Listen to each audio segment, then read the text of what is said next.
नमस्कार प्रेक्षकांनो, पुन्हा एकदा तुमचं आपल्या चॅनलमध्ये स्वागत आहे.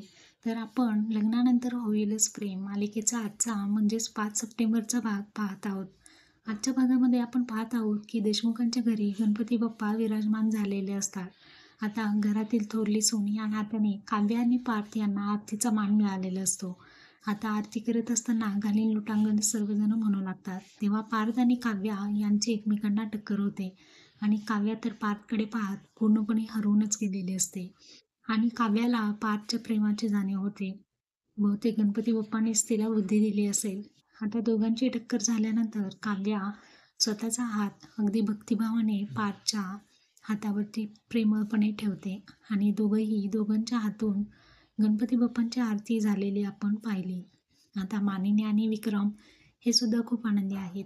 आता आरती करत असताना जेव्हा तिथून निघून गेलेला असतो, कारण तो आनंद निवासमध्ये जातो